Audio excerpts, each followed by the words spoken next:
자, 이번 시간에는 이제 본 수업인데 경찰학, 폴리스 사이언스, 경찰학에는 이게 경찰이 도대체 뭐냐? 여러분 경찰학을 배우니까 경찰학이 뭐냐? 야, 알아봐야 되겠지. 경찰학이라는 건 글자 그대로 경찰에 관한 학문이야. 경찰을 학문적으로 연구하는 거. 경찰학이다. 그러면 경찰을 학문적으로 연구한다는 말은 뭐냐면 핵심이 경찰은 도대체 뭐냐? 경찰의 개념, 경찰의 정의, 경찰이 도대체 뭐야? 경찰의 개념을 먼저 정확히 알아보는 거. 이거 경찰학의 한 분야야. 여러분 경찰하면 길거리에서 만나는 경찰관 있잖아. 순찰차 타고 뭐 다니는 경찰관, 형사, 이 사람들 경찰이잖아. 근데 이 경찰의 개념은 여러분 생각하고 있는 뭐 국민의 생명시에 재단을 보하는 경찰 뭐 이렇게 생각하고 있지만 이 경찰의 개념은 굉장히 영미법계 국가냐 대립법 국가에 따라서 경찰의 개념도 다르게 봐왔다 이거지. 여러분 알고 있는 경찰의 개념은 과거에는 여러 가지 다른 개념으로 이해됐다 이거지. 다양하다 이거지. 경찰의 개념이 다양하다. 그리고 나라별로도 경찰 개념이 달라. 국가별로도 경찰 개념이 다양하게 변천돼 왔다. 그래서 국가별로 경찰 개념이 어떻게 변천돼 왔는가 이거를 살펴보는 것도 경찰학이다. 한 분야다 이거지. 독일, 프랑스 다르고 미국, 영국 다르고 또 우리나라도 또 달라. 경찰 개념이. 그 다음에 경찰관이 경찰 활동을 하는데 거기에 따른 어떤 법적 근거는 도대체 뭐냐. 여러분 경찰이라는 것은 여러분 잘못하면 잡아가기도 하잖아.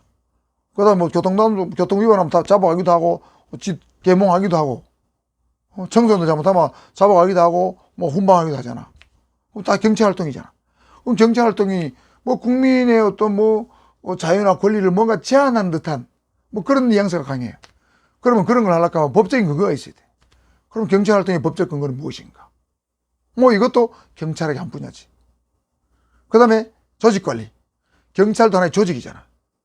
피라미드로 된 조직.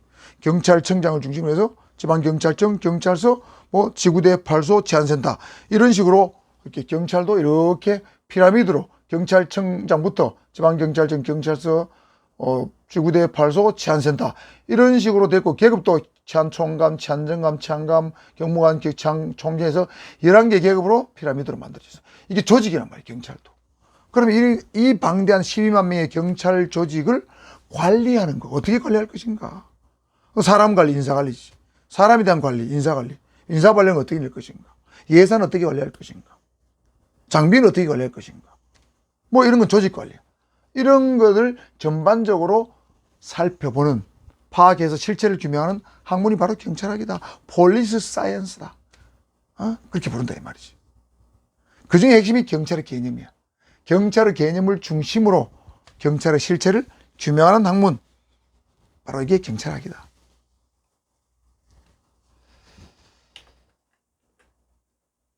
그래서 이게 경찰학이라는 용어는 1756년에 독일의 관방학자 유스티, J.H. 유스티라는 사람이 그 사람이 저서 책 이름이 경찰학의 원리야. 경찰학의 원리에서 처음으로 경찰학이라는 용어가 나왔다. 1756년도니까 오래됐네. 약 한 250년? 250년 됐어. 내가 경찰대학을 다닐 때 경찰학 수업을 들었어요. 그때만 해도 80년대니까 경찰학이라는 것이 굉장히 초창기라서 경찰학이 뭔지 아주 실체가 불분명한 그런 시대였어. 그러니까 지금 한 40년 가까이 지났단 말이야. 지나면서 경찰학도 굉장히 학문적으로 체계가 잡히고 발전해서 여러분 교재처럼 책이 500페이지, 1000페이지로 발전했다 이거지. 내가 경찰대학 다닐 때 경찰학 책은 한 100페이지밖에 안 됐어. 학문적으로 책이 안 잡혀 있었다는 얘기지. 행정학 또는 사회학의 한 분야로서 경찰학이 막 시작이 된 때가 한 70년대, 80년대. 지금은 이제 경찰학의 학문으로 완전히 자리를 잡았지. 그래서 경찰학, 여러분, 경찰 순경 시험 과목에도 있고, 경찰관 승인 시험 과목에도 있고, 여러분, 대학에 경찰학과가 생겨서 경찰학이 정식 과목으로 배울 정도니까 학문을 잘 잡은 거지. 그런데 이 경찰학의 용어도 무려 250년 전에 유스티라는 사람이 경찰학 원리라는 책에서 처음으로 이 말을 썼다. 대단한 사람이지. 경찰학의 용어를 만드는 사람이니까. 자, 1750년 유스티 경찰학 원리. 알아둔다. 자, 그 다음에 경찰은 그만 경찰의 개념을 중심으로 경찰이 뭔가를 파악하는 게 경찰학이라 그러는데 경찰은 도대체 뭐냐? 여러분 지금 알고 있는 경찰, 또 전두환 대통령 시대의 경찰, 박정희 대통령 시대의 경찰, 이승만 대통령 시대의 경찰, 또 미군정하의 경찰, 일제시대의 경찰, 조선시대의 경찰, 고려시대의 경찰 다 다르잖아요, 개념이. 그러니까 이게 경찰의 개념도 시대와 역사성을 띠는 개념이야. 시대마다 다르다. 또 우리나라하고 외국하고 경찰 개념이 다르다. 독일의 경찰 개념, 프랑스도 경찰 개념, 스페인의 경찰 개념, 영국이나 미국의 경찰 개념 다르다. 경찰의 개념은 그 나라의 고유한 전통 사상이 반영되기 때문에 나라마다 또 경찰의 개념이 또 다르다는 거지.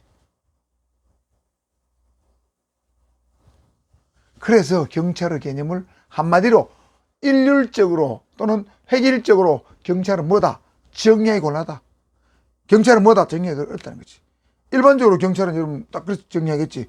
국민의 생명, 신체, 재산을 보호하는 국가기관. 대한민국에서는 그렇게 대충 정리하지만 미국이나 영국에서는 그렇지 않다. 일제시대는 또 달랐어요. 그 다음에 경찰의 개념에서 뭐 사람을 어떤 그 자유와 권리를 제한하는 어떤 강력한 공권력, 법집행기관 이런 개념으로 쭉 생각하고 있지만 영미법계과 영국이나 미국에서는 법집행뿐만 아니고 서비스, 봉사하는 서비스 마인드 제공자, 봉사 마인드를 제공하는 봉사 정신을 발휘하는 그런 개념까지도 경찰의 개념이 들어있다 이거죠. 그래서 나라마다 다르고 시대마다 다르기 때문에 경찰의 개념을 한마디로 정의하기 곤란하다. 그만큼 다양한 내용을 포함하고 있는 것이 경찰, 폴리스라는 개념이다. 이런 얘기지. 자, 그리고 물론 또 고대의 경찰 개념, 뭐 중세의 경찰 개념, 또 경찰국가 17세기 경찰국가 시대의 경찰 개념, 또 뭐 18세기 19세기 법치국가 시대의 경찰 개념, 또 현대의 경찰 개념 다 달라. 마치 우리 뭐 고려 조선 뭐 그다음에 일제시대 그다음에 뭐 각 우리나라 공화국 시대 1, 2, 3, 4, 5, 6 공화국 시대 개념이 다르듯이 다르다는 거지. 자, 그래서 이 경찰학 개론에서는 전체적으로 뭐 어떤 걸 보느냐면 이 총론 경찰 전반적으로 다루는데 경찰은 뭐냐? 내가 간단히 약간 설명했고 경찰의 의 또는 경찰의 개념. 그 다음에 경찰법학. 경찰법학이란 것은 경찰조직법, 경찰공무원법, 경찰작용법, 경찰구제법들을 경찰법학이라고 대충 불러요.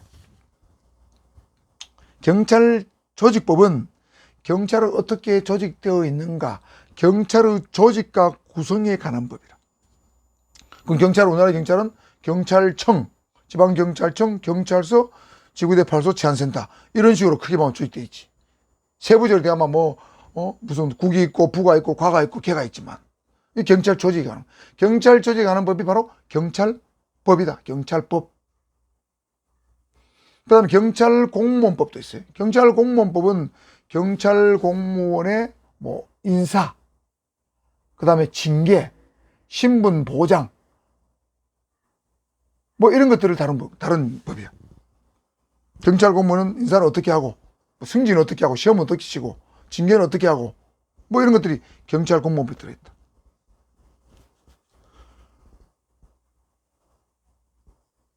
그 다음에 경찰작용법. 경찰작용법은 경찰관이 경찰 활동을 하는데 경찰 활동이 근거가 되는 법이야. 예를 대표적인 것이 경찰관 직무집행법. 경찰관 직무집행법이 뭐냐면 뭐 불신검문을 할 수 있다. 뭐 술 취한 사람을 보호 조치를 할 수 있다. 총기를 쓸 수 있다. 뭐 가스 분사기를 쓸 수 있다. 뭐 유치장이 있다. 뭐 이런 것들은 경찰관이 경찰 활동을 하는데 필요하잖아. 이상한 사람 보면 불 쬐가지고 정식에서 질문할 수 있잖아. 불신검문. 술 취한 사람 주치에 있으면 집에 강제로 데려다 주거나 병원에 강제로 넣을 수 있잖아. 보호 조치 할 수 있는 거지. 경찰 활동에 근거가 되는 법. 이 경찰작용법이라고 불러. 그 다음에 경찰구제법은 경찰관이 경찰 활동을 하면서 뭐 국민의 생명 신체에 잘 지켜야 되는데 실수로 경찰관의 국민을 다치겠다. 그러면 이제 국가가 다치는 거 마찬가지니까 그 다치한 거에 대해서 국가가 어느 정도 뭐 물어줘야 돼. 뭐 그런 것들이 국가배상법이야. 경찰관의 잘못에 인해서 국민이 다치거나 뭐 피해가 가면은 국가가 물어주는 국가배상, 또는 또는 경찰 활동을 예를 들면 나는 음주운전을 했지만 음주운전 면허 취소됐는데 취소가 억울하다. 그러면 취소한 걸 다시 구제해주기 위해 구제해달라고 뭔가 조치를 할 수, 이의 신청도 할 수 있고, 행정심판도 제기할 수 있고, 행정소송도 제기할 수 있는데, 경찰 활동을 위해서 피해를 입었을 때 그걸 구제받을 수 있는 그런 것도. 그건 경찰 구제법이라고 불러. 그 관련법은 국가배상법, 뭐 행정심판법, 행정소송법, 뭐 이런 것들이 있지. 이런 것을 경찰법학이라고 본다. 경찰법학도 경찰학의 연구 대상이다. 그 다음에 경찰관리는 조직관리, 인사관리, 예산관리, 장비관리, 보안관리라고 얘기했어요.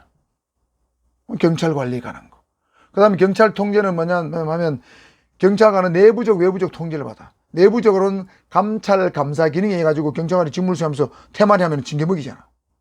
또 중대한 가고 있으면은 경찰관한테 야, 니 물어내라. 국가 손해가 경찰관을 일로 해가지고 국가 손해를 봤을 때 니 돈으로 물어내라 할 수도 있어. 그 내부 통제야. 외부 통제는 이제 법원이라든가 뭐 이런 기관을 통해서 통제를 받거나 검찰을 통해서 통제를 받거나 이런 것이 외부 통제라.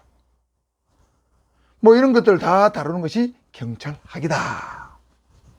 자, 경찰법학, 경찰관리, 경찰통제 뭐 이런 것들이 전반적으로 경찰학의 연구 대상, 학습 대상이다. 이 정도 알아놓고 좀 쉬었다가 다시 하도록 할게.